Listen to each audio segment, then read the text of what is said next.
My name is Terry Zapzalka, and I'm co-owner of Zapzalka Farms, LLC. We bought this farm from my parents in 2001. It used to be a dairy farm where we milked 60 cows and had heifers and associated livestock. My brother and I own it 50-50. We raise dairy steers. The dairy barn, we tore out the stalls and we converted that to 2 individual pens in that barn. We usually put about 15 to 20 head in each pen, and then we keep them in there for probably 6 to 8 weeks, and then they move to the next lot.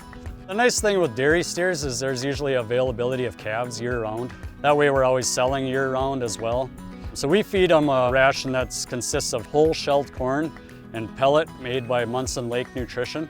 And then they also get some hay every day, so around that 1 to 2 pounds of grass hay per day. Otherwise, they're on self-feeders, which what's nice is we can do chores or fill those feeders once a week. Typically, like on a Saturday morning, we fill all the feeders and we're good all week. I work full-time actually with the USDA office in Little Falls, and my brother Tim sells Heatmore outdoor wood furnaces, so he's busy certain times of the year as well. The nice thing, with Holsteins is there isn't much for chores. It's, filling the feeders once a week, bedding the cattle once every 2 to 3 days, sometimes 4 or 5 when it's drier out. It works out well because we're not always around just because of our other jobs. The thing with Holsteins is you want to keep them clean. If they're really muddy or stay wet for too long, they won't put on the weight gain.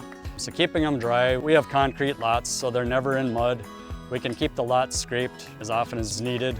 We keep them clean and dry, and you just see that in the growth rate of the cattle. The feeder calves are a little bit cheaper than a beef breed calf.